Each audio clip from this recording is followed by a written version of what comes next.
So guys, आज की video में हम देखेंगे कि HTML में हम टेबल को कैसे क्रिएट कर सकते हैं। तो स्टार्ट करते हैं। The table tag defines N HTML table. अगर आपको HTML में टेबल बनानी है तो आपको टेबल टैग का यूज़ करना पड़ेगा। Each table row is defined with a TR tag. अगर आपको उसके अंदर डेटा डालने के लिए रो चाहिए तो आपको हर बार एक TR टैग की ज़रूरत पड़ेगी। Each table header is defined with a TH tag. और अगर आपको उस टेबल के अंदर हेडिंग्स डालनी है तो आपको TS टैग का यूज़ करना पड़ेगा। Each table data cell is defined with a TD tag. अगर आपको उसके अंदर टेबल का डेटा शो करना है या डेटा को इंसर्ट करना है तो आपको TD टैग की ज़रूरत पड़ेगी। तो इसमें TH को हम बोलते हैं टेबल हेडिंग, TR को बोलते हैं हम टेबल रो और TD को बोलते हैं हम table data. By default the text in TH elements are bold and centre. जो भी हमारी हेडिंग होगी TH टैग में, उसके जो हमारे एलिमेंट्स होंगे वो बोल्ड होंगे और वो सेंटर्ड होंगे, मतलब वो बीच में आपको मिलेंगे। By default the text in TD elements are regular and left aligned. जो हमारे TD के हमारे एलिमेंट्स होंगे वो हमारे रेगुलर टेक्स्ट होंगे और वो लेफ्ट की तरफ अलाइन करेंगे। तो स्टार्ट करते हैं। यहाँ पर एक हम सिंपल सी टेबल को क्रिएट करते हैं। तो मैं यहाँ से इसको रिमूव कर देता हूँ और हम एक टेबल को यहाँ पर क्रिएट करते हैं। तो टेबल को क्रिएट करने के लिए सबसे पहले हम लिख लेते हैं यहाँ पर HTML का पूरा सिंटेक्स, और यहाँ पर आप डॉक टाइप को लिख भी सकते हैं और नहीं भी लिख सकते हैं, क्योंकि अभी तक हमने HTML5 को स्टार्ट नहीं करा है। यहाँ पर मैं टाइटल में इसमें लिख देता हूँ टेबल इन HTML। तो स्टार्ट करते हैं। सबसे पहले यहाँ पर हम लिख लेते हैं हेडिंग टेबल्स इन HTML। स्टार्ट करते हैं टेबल टैग से और टेबल टैग ऑटो क्लोज हो जाएगा यहाँ पर। अब इसके अंदर हमें सबसे पहले एक रो लेनी है। तो रो के लिए हमें यूज़ करना है TR टैग और TR टैग को यहाँ पर क्लोज करना है। मैं आपको ब्राउज़र पे लेके चलता हूँ एक बार। तो यहाँ पर अभी सिर्फ मेरे को हेडिंग शो हो रही है और टेबल हमारा शो नहीं हो रहा है। तो अब यहाँ पर मैं आपको टेबल हेडिंग लेके दिखाता हूँ। तो यहाँ पर मुझे TH टैग का यूज़ करना है टेबल हेडिंग, और इस टेबल हेडिंग को यहाँ पर क्लोज कर देना है। अब इसकी मैं आपको हेडिंग दे देता हूँ। जैसे मैंने एक हेडिंग दे दी नेम, और ऐसे मैं आपको इसको ब्राउज़र पे दिखा देता हूँ। तो यहाँ पर मेरे पास नेम की एक हेडिंग आ चुकी है। अब मैं यहाँ पर एक और हेडिंग ले लेता हूँ। याद रखना आपको उसी रो के अंदर नई हेडिंग लेनी है। अगर आपको इसके आगे कंटिन्यू करना है तो आपको उसी रो के अंदर वो वर्क करना पड़ेगा। अब नेम के इधर मैं ले लेता हूँ यहाँ पर रोल नंबर। ब्राउज़र पे जाकर रिफ्रेश करता हूँ तो यहाँ पर आ गया रोल नंबर। अगर आपको इसी रो के आगे कंटिन्यू चलना है तो आपको इसी रो के अंदर सारे टेबल हेडिंग को यूज़ करना पड़ेगा। मैं एक और टेबल हेडिंग ले लेता हूँ यहाँ पर, और यहाँ पर मैं लिख लेता हूँ सब्जेक्ट, और यहाँ पर रिफ्रेश कर देता हूँ। तो यहाँ पर मेरे पास 3 हेडिंग आ चुकी है। अब तीनों हेडिंग को मेरे को यहाँ पर अलग अलग दिखाना है। तो यहाँ पर मेरे को यूज़ करना पड़ेगा बॉर्डर एट्रीब्यूट। तो यहाँ पर लिखना पड़ेगा मेरे को बॉर्डर, और बॉर्डर दे देना है मेरे को 1। जैसे ही मैं बॉर्डर 1 दूंगा तो यहाँ पर मेरे पास बॉर्डर 1 के क्रिएट हो चुका है। तो अब मेरे को क्या करना है, इन सब के अंदर डेटा को इंसर्ट कराना है। तो डेटा को इंसर्ट कराने के लिए मुझे नई रो लेनी पड़ेगी जो कि TR टैग होगी, और इस TR टैग को यहाँ पर मैं क्लोज कर देता हूँ। अब मेरे को इसके अंदर लेना टेबल डेटा। तो यहाँ पर मेरे को यूज़ करना होगा TD टैग। तो TD टैग हम यूज़ करेंगे और इसको क्लोज कर देता हूँ। बट आपको ये चीज़ ध्यान रखनी है, जिस सीक्वेंस में आपकी हेडिंग है उसी सीक्वेंस में आपको डेटा भी शो कराना है, यहाँ पर डेटा भी इंसर्ट करना है। तो सबसे पहले हमारे पास क्या है यहाँ पर नेम। तो मैं यहाँ पर नेम लिख लेता हूँ, और नेक्स्ट हमारे पास क्या है रोल नंबर। तो रोल नंबर के लिए मैं अलग TD ले लेता हूँ, और यहाँ पर मैं रोल नंबर दे देता हूँ इसमें 101। नेक्स्ट हमारे पास है सब्जेक्ट। तो सब्जेक्ट के लिए मैं यहाँ पर लिख देता हूँ एक और TD, और सब्जेक्ट में दे देता हूँ यहाँ पर HTML। ब्राउज़र पे जाता हूँ और रिफ्रेश करता हूँ तो इसका यहाँ पर डेटा आ चुका है। नेम जो कि heavy coding, roll number 101, subject HTML। तो जिस सीक्वेंस में आप ऊपर हेडिंग देंगे उसी सीक्वेंस में आपको टेबल का डेटा डालना है। अगर आप चाहते हैं कि अगर आपके पास एक से ज़्यादा पर्सन का डेटा है तो आप उसको कैसे इंसर्ट कर सकते हैं, तो आपको वो इंसर्ट करने के लिए एक नई रो की ज़रूरत पड़ेगी। तो नई रो ले लेते हैं यहाँ पर एक टेबल रो से, और इसके अंदर मैं नया डेटा डालूंगा। तो नया डेटा भी उसी सीक्वेंस में चलेगा जैसे मैंने ऊपर डाला है। इसको क्लोज कर देता हूँ और मैं यहाँ पर एक नया ले लेता हूँ, सुनील नाम से मैं एक एग्ज़ाम्पल ले लेता हूँ और इसका मैं रोल नंबर देता हूँ 102 और इसको मैं क्लोज़ कर देता हूँ। और थर्ड मैं यहाँ पर ले लेता हूँ जावा स्क्रिप्ट। ब्राउज़र पे जाता हूँ, रिफ़्रेश करता हूँ, तो मेरे पास यहाँ पर नई रो आ चुकी है जिसमें हमारे पास नया डेटा है। तो ऐसे ही आप मल्टीपल डेटास को यहाँ पर इंसर्ट करा सकते हैं। तो इसके बाद हम ट्राई करते हैं, ये वाला एक टेबल है मेरे पास, तो इस टेबल को हम अब इसमें ट्राई करते हैं। तो यहाँ से मैं इसको रिमूव कर देता हूँ, रिमूव मैं 2 रो को कर देता हूँ और यहाँ पर टेबल हेडिंग को भी मैं रिमूव कर देता हूँ, क्योंकि हमें टेबल टैग तो चाहिए यहाँ पर और एक रो भी चाहिए। तो सबसे पहली रो में हमारे पास दिया हुआ है product ID, product name, product quality और प्रोडक्ट क्वांटिटी। तो ये हमारी क्या हेडिंग्स है। तो यहाँ पर मेरे को लेना पड़ेगा टीएस टैग, इसको मैं क्लोज कर देता हूँ और इसके अंदर मैं लिख देता हूँ प्रोडक्ट आईडी। तो पहला हमारे पास हो गया प्रोडक्ट आईडी। सेकंड हमारे पास है प्रोडक्ट नेम,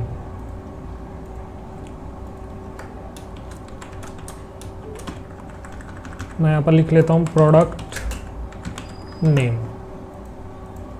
थर्ड मेरे पास है यहाँ पर product quality.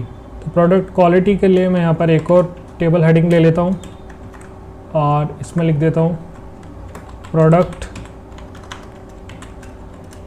Quality.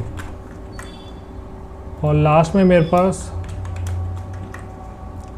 Product quantity, मैंने लिख लिया यहाँ पर प्रोडक्ट क्वांटिटी और इसको मैंने यहाँ पर क्लोज कर लिया। तो ब्राउज़र पे जाता हूँ, रिफ़्रेश करता हूँ, तो यहाँ पर मेरे पास एक ही रो में 4 हेडिंग आ चुकी है, जो कि product ID, product name, product quality और प्रोडक्ट क्वांटिटी, जो कि यहाँ पर बिल्कुल सेम है। अब इसके अंदर हमें को 3 डेटा डालना है। तो सबसे पहले प्रोडक्ट आईडी होगी हमारी 1, उसका प्रोडक्ट नेम होगा वीट, प्रोडक्ट क्वालिटी होगी गुड और प्रोडक्ट क्वांटिटी है 200 बैग्स। तो सबसे पहले हम लिख लेते हैं इसमें प्रोडक्ट आईडी और प्रोडक्ट नेम। तो प्रोडक्ट आईडी के लिए मेरे को यहाँ पर एक नई रो की ज़रूरत पड़ेगी, क्योंकि नया डेटा डालना मुझे नई रो में।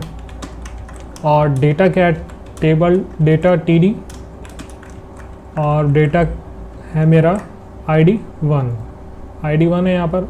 अब इसी सीक्वेंस में मेरे को डालना है प्रोडक्ट का नेम। तो नया टेबल डेटा ले लेता हूँ, इसमें मैं लिख देता हूँ प्रोडक्ट नेम, जो कि हमारे पास वीट, और देन हमारे पास है प्रोडक्ट क्वालिटी जो कि है good, table data product quality है गुड, और लास्ट हमारे पास आता है प्रोडक्ट की क्वांटिटी जो कि है 200 बैग्स। यहाँ पर मैं लिख लेता हूँ 200 बैग्स। ब्राउज़र पे चलते हैं, इसको रिफ़्रेश करते हैं, तो हमारे पास यहाँ पर पहला डेटा इंसर्ट हो चुका है। तो ऐसे ही हम बाकी दोनों डेटा को भी इंसर्ट कर देते हैं, जिसकी आईडी है 2 राइस गुड एंड 250 बैग्स। तो मैं इसी रो को यहाँ से कॉपी कर लेता हूँ और यहाँ पर पेस्ट कर लेता हूँ।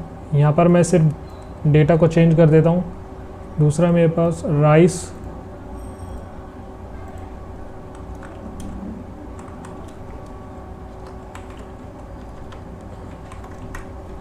इसकी भी क्वालिटी गुड है और यहाँ पर है 250 बैग्स। इसको मैं दोबारा से कॉपी कर लेता हूँ हमारे थर्ड डेटा के लिए, और जिसकी आईडी है 3 और प्रोडक्ट नेम है शुगर गुड एंड 200 बैग्स।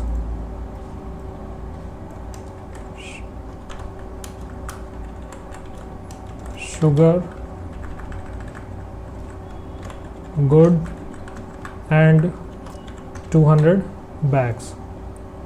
मैं इसको रिफ़्रेश करता हूँ, तो यहाँ पर मेरे पास तीनों डेटा आ चुका है। अब यहाँ पर मैं एक एग्ज़ाम्पल ले लेता हूँ। अगर चलो मैं इसमें टेबल चेंज कर देता हूँ आपको, और टेबल को चेंज करके मैं यहाँ पर नया डेटा दिखाता हूँ। आप मैं नया डेटा इसलिए ले रहा हूँ क्योंकि इसमें मेरे को 2 एट्रीब्यूट और शो कराने। तो यहाँ पर मैं ले लेता हूँ टेबल हेडिंग जो कि है स्टूडेंट नेम और स्टूडेंट क्वालिफिकेशन,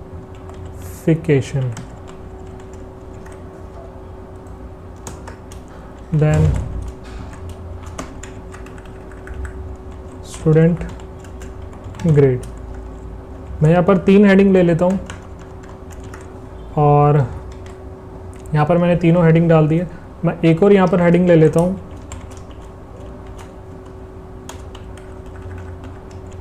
जिसकी मैं हेडिंग देता हूँ स्टूडेंट फ़ोन। तो यहाँ पर मैंने इसका फ़ोन नंबर ले लिया। तो अब इसमें अंदर मैं डेटा को शो करा देता हूँ, इंसर्ट करा देता हूँ। नई टीआर ली मैंने, यहाँ पर टेबल रो ली और इसके अंदर पहला टेबल डेटा डाल दिया मैंने। स्टूडेंट का नेम कुछ भी मैं इसमें नेम ले लेता हूँ, हरीश।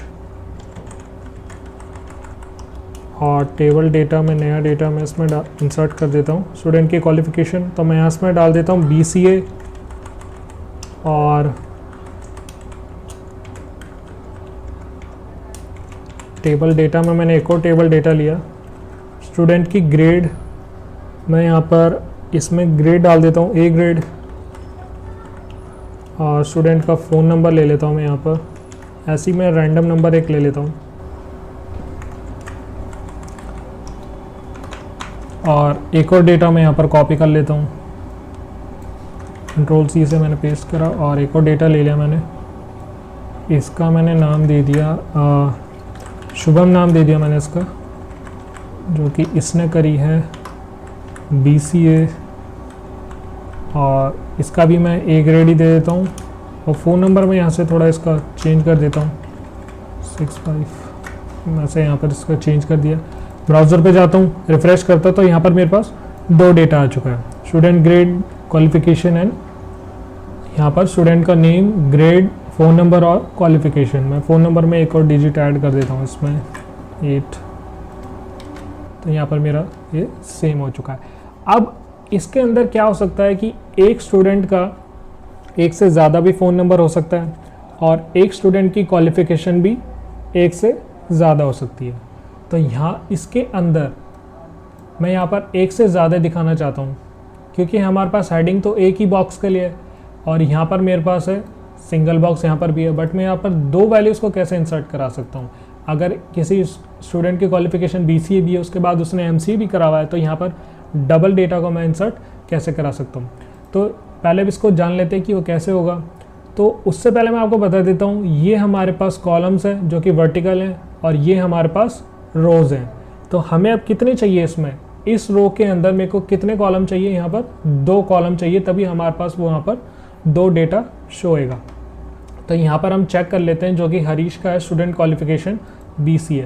तो हरीश का स्टूडेंट क्वालिफ़िकेशन यहाँ पर BCA है। तो स्टूडेंट क्वालिफ़िकेशन के अंदर मैं यहाँ पर लिख लेता हूँ, हमारे पास एट्रीब्यूट है कॉल स्पैन, जो कि हमारे कॉलम्स के लिए। तो यहाँ पर मैं कॉलम दे देता हूँ 2। तो मैंने यहाँ पर 2 कॉलम दिए, यहाँ पर रिफ़्रेश करा तो यहाँ पर मेरे 2 कॉलम हो गए, बट ये मेरा डेटा इधर शिफ्ट हो गया क्योंकि हमने अभी 2 डेटा को डाला ही नहीं है। तो यहाँ पर मैं एक और TD ले लेता हूँ और यहाँ पर लिख देता हूँ मैं MCA। तो अब क्या होगा, मैं ब्राउज़र पर जाकर रिफ़्रेश करता हूँ तो यहाँ पर इस स्टूडेंट की क्वालिफ़िकेशन आ गई है BCA और साथ ही साथ MCA और हेडिंग मेरी एक ही कॉलम में रही है। क्यों? क्योंकि ऐसा हुआ क्योंकि अगर मैंने कॉल स्पैन यूज़ करा तो वो 2 कॉलम का मेरे को स्पेस ले लेगा, बट जब 2 कॉलम का उसने स्पेस ले लिया तो उसके अंदर डेटा भी तो हमें 2 ही डालना पड़ेगा ना। तो मैंने इसके अंदर 2 डेटा डाल चुका हूँ और यहाँ पर कॉल स्पैन भी इसने ले लिया है। तो इसके अंदर भी मेरे को दोनों डेटा डालने होंगे, वरना वो टेबल नीचे वाली रो में शिफ्ट हो जाएगी। और यहाँ पर मैंने दे दिया MCA। तो अब ये दोनों बराबर हो गए। और अगर मेरे को क्या करना है कि अगर मेरे को रो मर्ज करानी है तो रो मर्ज कराने के लिए हमें क्या करना होगा, जैसे मैं चाहता हूँ कि इन दोनों का फ़ोन नंबर सेम है क्योंकि ये एक ही घर से हैं, तो इन दोनों का फ़ोन नंबर भी सेम है। तो मैं यहाँ पर सेम ही नंबर ले लेता हूँ, इसी वाले को मैं कॉपी कर लेता हूँ और पेस्ट कर देता हूँ। इन दोनों का नंबर मैं यहाँ पर सेम कर लेता हूँ। तो अब सेम ही नंबर है तो इनके लिए मेरे को एक ही बॉक्स बनाना है, मतलब ये बीच वाले इसका जो बॉर्डर है ये रिमूव हो जाए, मतलब ये पूरी रो एक ही में आ जाए सिर्फ लास्ट वाले कॉलम की। तो अब इसको मेरे को क्या करना पड़ेगा, यहाँ से रो स्पैन करना पड़ेगा। अभी तक मैंने इसको क्या करा था, कॉल स्पैन, क्योंकि मेरे को यहाँ पर 2 कॉलम्स चाहिए थे। अब मुझे ये एक ही रो बनानी है इन दोनों को, तो इसके लिए मेरे को यहाँ पर यूज़ करना पड़ेगा रो स्पैन। तो मैं यहाँ पर रो स्पैन दे देता हूँ, और रो स्पैन भी मेरे को देना पड़ेगा यहाँ पर 2। अब मैं यहाँ पर रिफ्रेश करता हूँ तो यहाँ पर वो बाहर इसलिए चला गया क्योंकि ये तो हमारे दोनों रो स्पैन हो गए। तो जब दोनों का नंबर सेम है तो यहाँ का डेटा मेरे को डिलीट करना पड़ेगा।